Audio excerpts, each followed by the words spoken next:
Ladies and gentlemen, welcome. I invite you to take a seat, not just in this hall, but aboard a journey, a voyage beyond the boundaries of our current understanding and into the realm of what we might call the future of thought. The age of post-science beckons, a time where the very fabric of our economic reasoning is poised to shift beneath our feet, as tectonic and transformative as any revolution that has come before. We find ourselves gathered here in the presence of an idea, a proposition, that has the audacity to suggest that everything we know about price, value, and economic decision-making might just be a prelude to something much grander. This is the vision of a pioneer, Hugh Ching, a thinker who looks not just to challenge the status quo, but to rebuild it from the ground up. Hugh Ching challenges us to reconsider the very foundation of how we determine value, introducing a method that accounts for all future benefits and losses, a method that dares to extend our financial foresight to the very edges of time. With the realistic forward accounting method, Ching's approach seeks to establish a new economic paradigm where decisions are not just made for the present, but are informed by the infinite implications of the future. In our everyday transactions, we navigate a sea of prices, often seeing them as fixed stars in the night sky. Yet, Hugh Ching invites us to see these not as fixed points, but as celestial bodies in motion, governed by the gravity of future consequences, the pull of unseen forces that stretch out into the infinite expanse of time. Here, value is redefined, not as a static number, but as the sum total of all future benefits and losses, a constellation of possibilities brought into harmony by the elegant mathematics of an infinite spreadsheet. This spreadsheet of which we speak is not confined by the temporal bounds of today or the fleeting strategy of a resale price.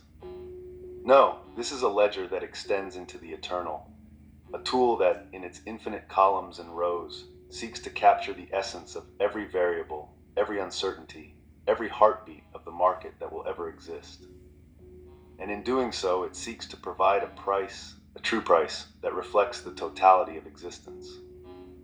But how, you might ask, can we possibly account for the uncountable, for the infinite? The answer lies in a profound yet simple inversion of perspective. By reversing the flow of time in our calculations, by beginning at the end and working backward, we allow ourselves to embrace the full scope of what is to come. This is not the clairvoyance of soothsayers, but the rigorous application of deterministic principles.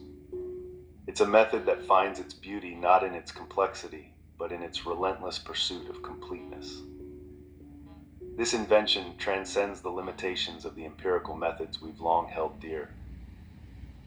Where empirical verification grapples with the unyielding complexities of social science, where it falls short in the face of the boundless future, Hugh Ching's approach stands firm. It presents a method that doesn't seek to predict, but to calculate with a precision that mirrors the laws that govern the physical world. The implications of such an approach are profound. Imagine a world where fair trade is not an aspiration, but a calculable outcome.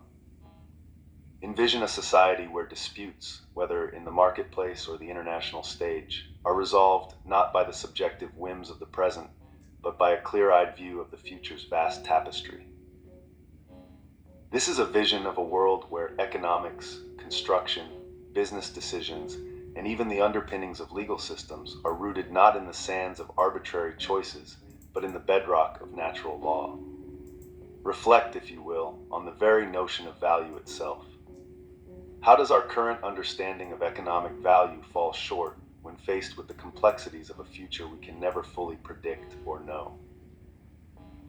And in light of this, how might Hugh Ching's concept of an infinite spreadsheet not just alter this understanding, but revolutionize it?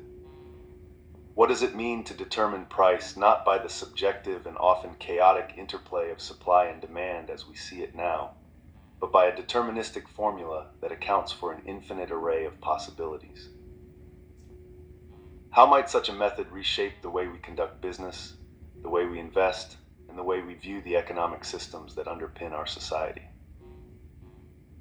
Consider the implications of a world where disputes are settled by calculation rather than negotiation. Where does the role of human judgment fit into this new paradigm?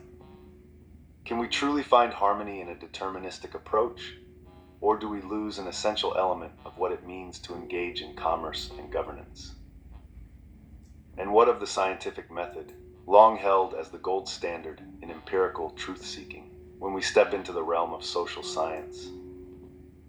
Can we adapt its principles to fit this new mold, or must we completely reimagine the way we validate our theories and our truths? As you ponder these questions and carry forward the discussions they inspire, I encourage you to delve deeply, not just into the economic or scientific implications, but into the philosophical and humanistic ones as well. How does Hugh Ching's vision challenge our perception of time and decision-making? What does it say about our relationship with the future, our responsibility to the generations yet to come, and the legacy we wish to leave behind? In a deterministic world of economics, what becomes of risk, of entrepreneurship, and the very nature of innovation? Do we enhance these concepts within a new framework, or do we risk stifling the human spirit that thrives in the unknown and the unpredictable? And finally, let us ask ourselves, are we ready for the age of post-science? Are we prepared to embrace a future where the laws of social science are given equal weight to those of physical science? What steps must we take as individuals and as a society to prepare for such a transformation? With these questions echoing in your minds, I invite you to share your thoughts, your insights, and your visions. Let the comments section become a crucible of ideas, a forum for debate, and a springboard for the collective journey ahead.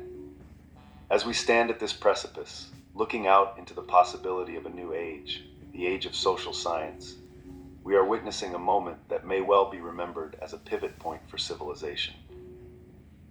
It is a moment that challenges us to rethink not just economics, but the very approach we take to knowledge and progress. In conclusion, as we adjourn today, I ask you to carry with you not just the thoughts and discussions of this gathering, but the spirit of inquiry and the courage to envision a world redefined by the deterministic principles of post-science.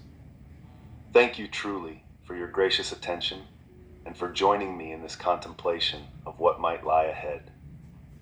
May you all go forth with minds alight with curiosity and hearts warmed by the promise of discovery. Good day, and may the path ahead be as enlightening as it is uncharted.